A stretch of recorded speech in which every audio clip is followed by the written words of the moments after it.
So here we are in this extraordinary circumstance. There's a lot of people who are talking about how we've shifted to online teaching, to online instruction.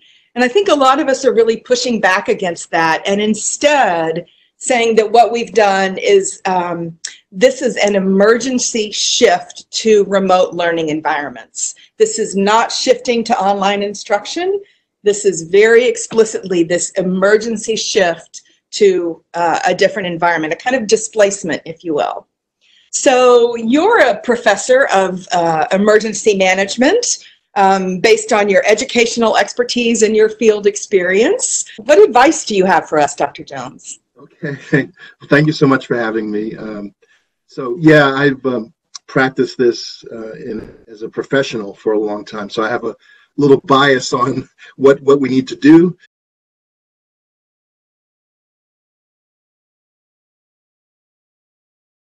So I have a lot of advice. A lot of it's going to come from crisis management from my profession, but one of the most important things, and it may sound trivial, but communication. There's a lot of uncertainty, and that makes people uneasy when there's uncertainty. They want more information.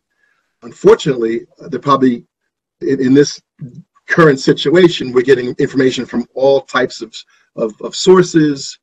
Hopefully they're all credible sources, but we're in an information age now, right? Everyone's got smartphones, and every second we want to learn something, or we're tweeting something, if you will.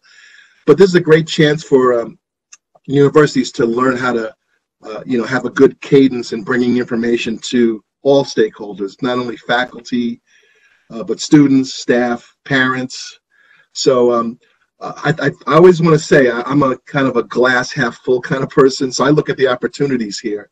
So real good chance to learn about having a great cadence as far as putting information out to everyone.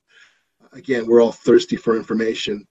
It should be in the context of our values, and what I mean by that is we are a Catholic and Vincentian university. Really proud of that. Service is one of the pillars of not just teaching, but service, community. So those are strong values for us. And so what I mean by taking COVID-19, for us, I think it only enhances our desire to be in the community, to help out, to listen, help those in need. So sometimes, again, in the context of our values, when we communicate COVID-19 and what we should be doing, it shouldn't just be this regimented, check your email, go to this link. There should be a section that also talks about what can you do to the community, how can you be of service, and that's ingrained in us, in our culture. But a couple of other suggestions would be to keep things kind of concise. You don't want to provide a long 3-paragraph, thing every day. But if you're succinct, get right to the point. And again, it's about giving information to students, to faculty, to other stakeholders to keep them aware. It also lets people know that you're on top of things. Another kind of emergency management, crisis management 101. And let me just take an example of an organization. You have a customer base, you have clients, you have external stakeholders. The more you can convey that the company is on top of the situation is important. It lets people know, wow, they're reassured that things are going well with the company. At least they're letting us know what's going on. Many would say it helps to protect the brand as well, especially after a disaster. I can't imagine how life changed when you had disasters in the past. I don't know if folks remember the Tylenol scare when that was an issue. The most important lesson learned there was a great set of messages was put out to the public that they were on top of it. That actually changed the game as far as again, communication out to everyone when there's a crisis or a disaster. And that was the issue of tampering. Yeah. Right. Okay. So people were of course afraid to use the product.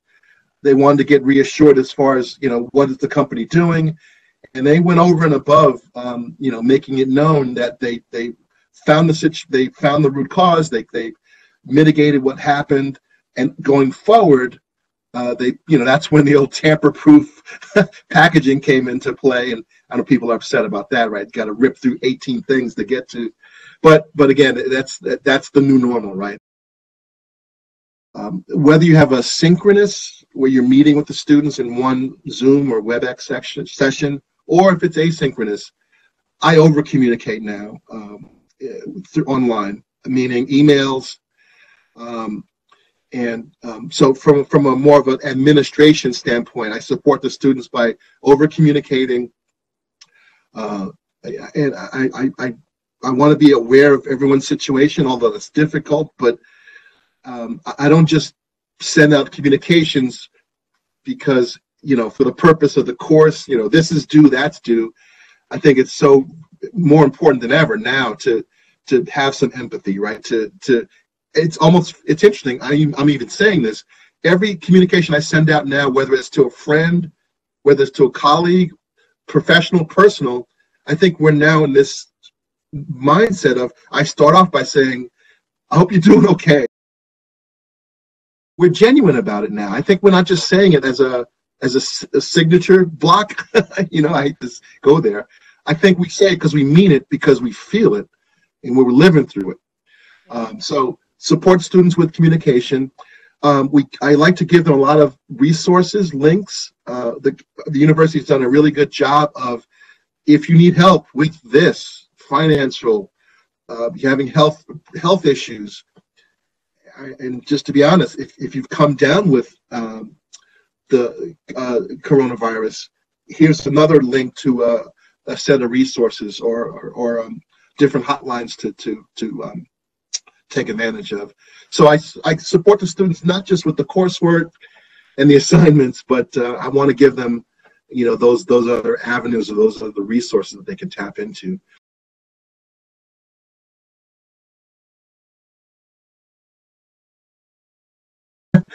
I've done a lot of talking with people that have been affected by those things, listening to them, learning from what they've gone through.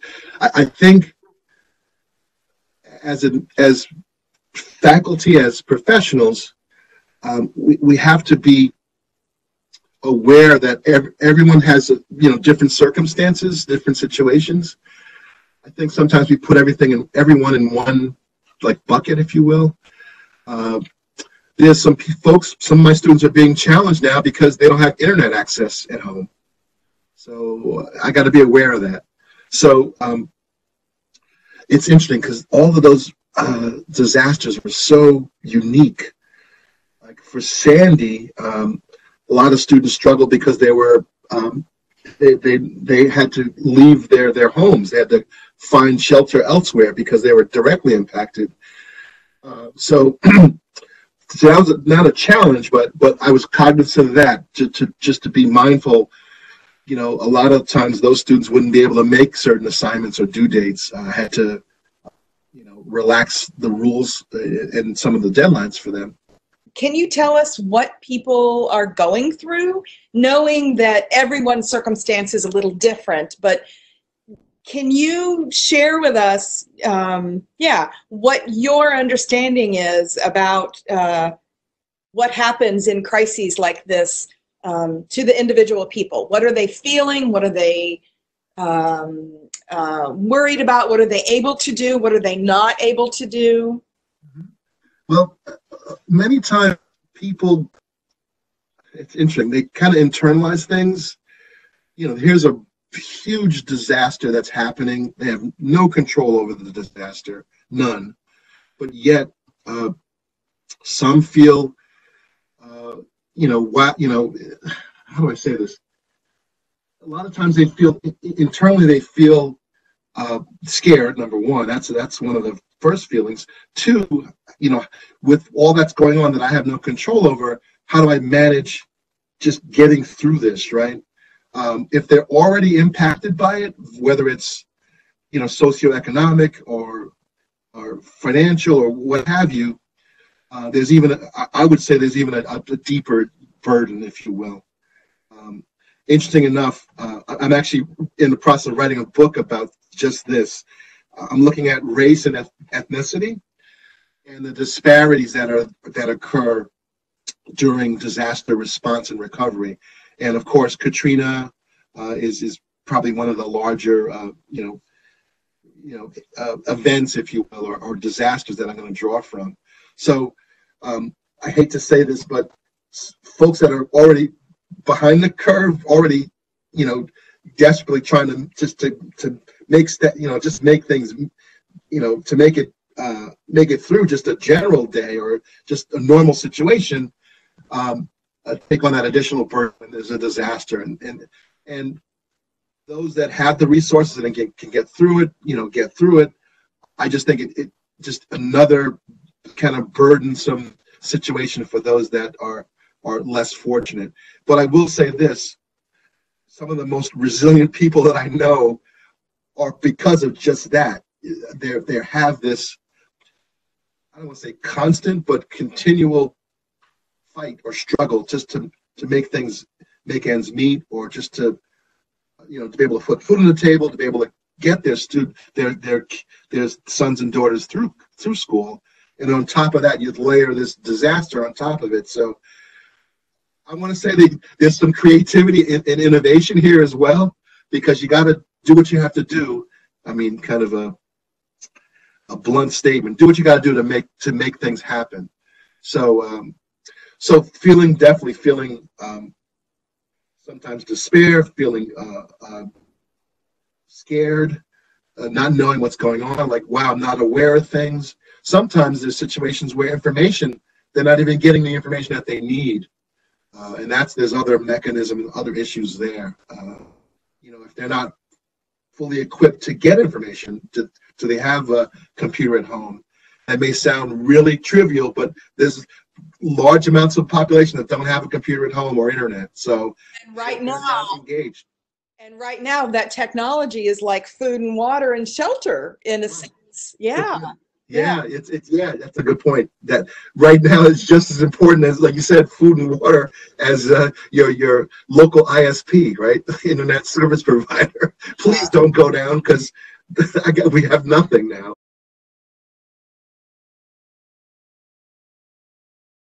Two sets of students. I teach an undergraduate course in critical infrastructure, and I teach two doctoral courses, one also in critical infrastructure and one, oddly enough, in business continuity, emergency management.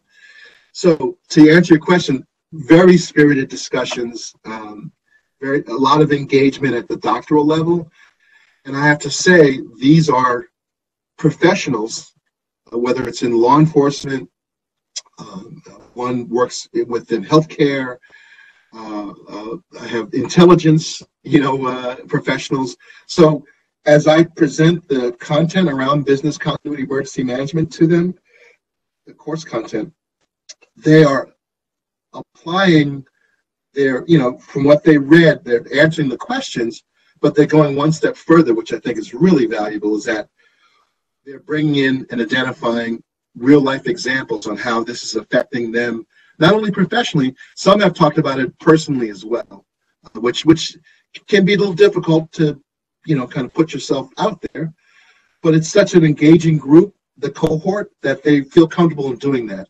So quite a bit of spirited discussion about not only, again, the course content, but how it applies to them in the course of what they're doing. One person in particular, law enforcement, is just so concerned about how many law enforcement are coming down with this, and how that's affecting workload, it's affecting scheduling, it's affecting just how they're dealing with the ones that are not sick or doing extra double duty, triple shifts, if you will.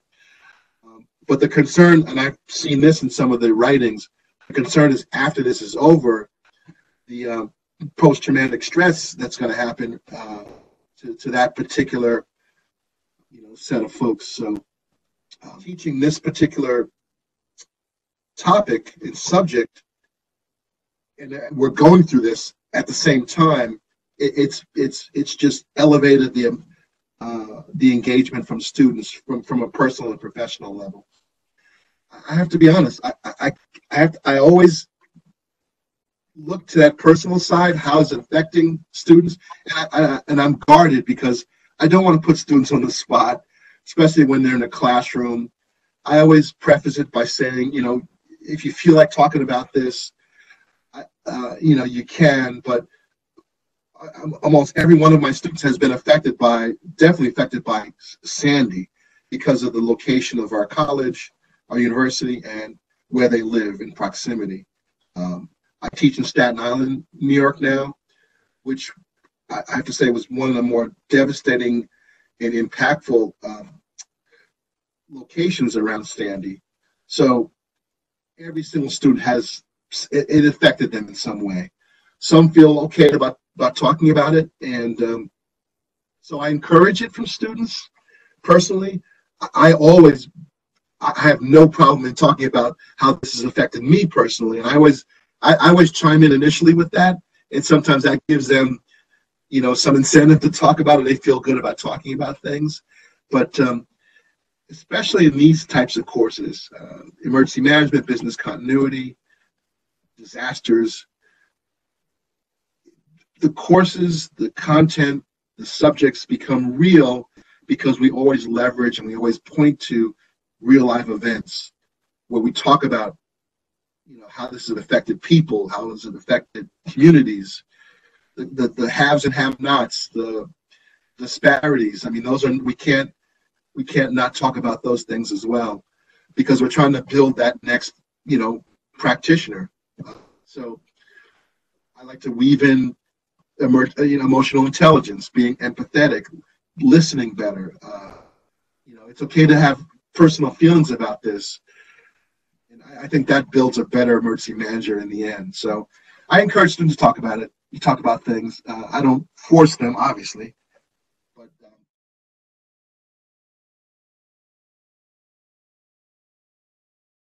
So then at the end of the day, whether it's right now during COVID and you teaching your courses, or at the end of the day during Hurricane Sandy when you were in the field, how do you as a human manage, maybe the compassion fatigue?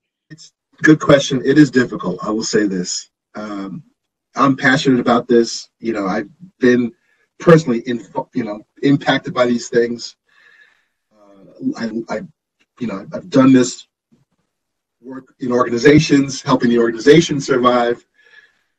I'm teaching this to students, trying to build that next practitioner in this space. So it is tough. At the end of the day, I have feelings about this, especially when I hear about students that are really struggling. So how do I cope? I go to music. I try to read, I try to kind of, just take a step back, if you will, breathe. Sometimes that helps, try to relax before you kind of get back into the thinking about this from a professor perspective, or just as a person. So it's difficult, I'll say. I'm also mindful of the first responders, right, who are like right in front of this day in and day out, all day. I'm empathetic and sympathetic to what they're going through as well. So I'm just teaching it, preparing the next generation. But to be honest, it's tough to cope. You try to put things in perspective. But I would be honest, it's tough not to have a personal feeling toward this. Especially when you're really passionate about it and you really care. So yeah. Yeah.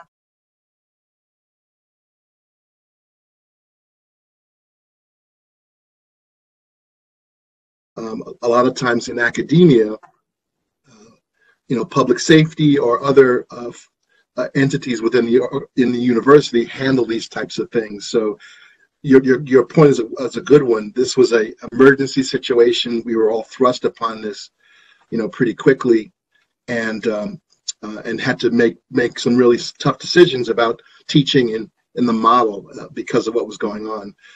I'm going to say this. I'm wearing my academic professor hat as well as my professional hat. And hopefully there's my personal hat is in here too. So more guidance prior to the shift. So as we were getting close to really making a dramatic shift in our educational teaching model, I think that was a rallying point to get people together to talk about the best way to do this. And that happened. But I would strongly urge involvement by more folks, if you will. If I follow, I think part of what you're saying is drawing on the expertise that's on the campus. So you kept talking about how important that communication is. So perhaps not only reach out to your public relations and marketing, but also your communication department. You know that people are going to be suffering trauma and anxiety. So maybe some of the people in your psychology department have expertise. You know, as an organization, as a group of people, as a culture, if you will, there are going to be some new dynamics. Maybe reach out to your sociologists. So that's kind of what you mean. Right, and you took it even one step. You made it even better. I was being so focused on emergency management, but you're right. There's all those other areas are so important.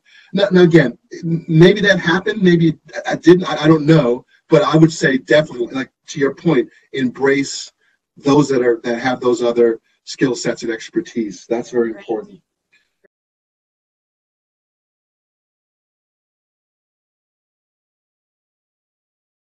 One of the things I always go to when you look at emergencies and disasters, one thing that's a common phenomenon, if you will, is that as soon as the disaster is over, we quickly try to forget it, right? We quickly try to get it out of our minds because we've been mired in this uncertain and challenging crisis. The minute it's over and every day following, our thought about that crisis, our thought about that disaster, it just dissipates. The only exception would be someone that's kind of mired in a long-term recovery, so they're still living it every day. So I guess the point I'm trying to make is that's the best opportunity for us to kind of re-engage. When that disaster is over, we shouldn't just forget it. We can learn from that. I'm sure there's a lot of lessons learned, a lot of issues or gaps or missteps that we took. That's the chance to document that, try to get that into our thinking, into our awareness, so that we can be building a more resilient, future, if you will. We always say a disaster is a chance to, when you recover from a disaster, most just say we recover, we get back to where we were pre-disaster. That's not the case anymore. We call it survive and thrive is the term, meaning we probably learned so much about what happened. We don't want to push that to the side. Oh, great, it's done, we're over. COVID-19 is an afterthought, back to normal. But it's a good opportunity to, during that process, can we do things a little bit better? Can we enhance what we're doing? Can we make ourselves more resilient?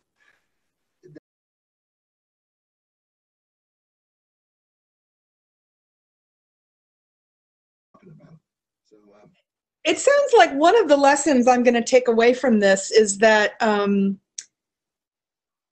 emergency circumstances, whether it's individuals or organizations, some of those necessary, urgent, not terribly thought through reactions can often lead to a better practice or can help the unit or the person evolve in some way. Absolutely, no doubt. I mean, when I did my research for doctorate, I drew a lot from great research that was done in New Zealand and other parts of the world where they dealt with disasters quite often. And one of the stronger organizational resilience indicators, if you will, I think leadership is probably the number one. We've just seen this over and over throughout all types of disasters, but creativity and innovation is it's right up there. You would never think that. If I said, depending on the situation you're in a crisis, you have to sometimes kind of think outside of, how you would normally deal with this. And if it's successful, and if, again, it doesn't put anybody in danger, if it's successful, then that's something you could take with you going forward. So being creative, being innovative, that's a part of emergency management. You wouldn't think it would be, but definitely a part of being resilient.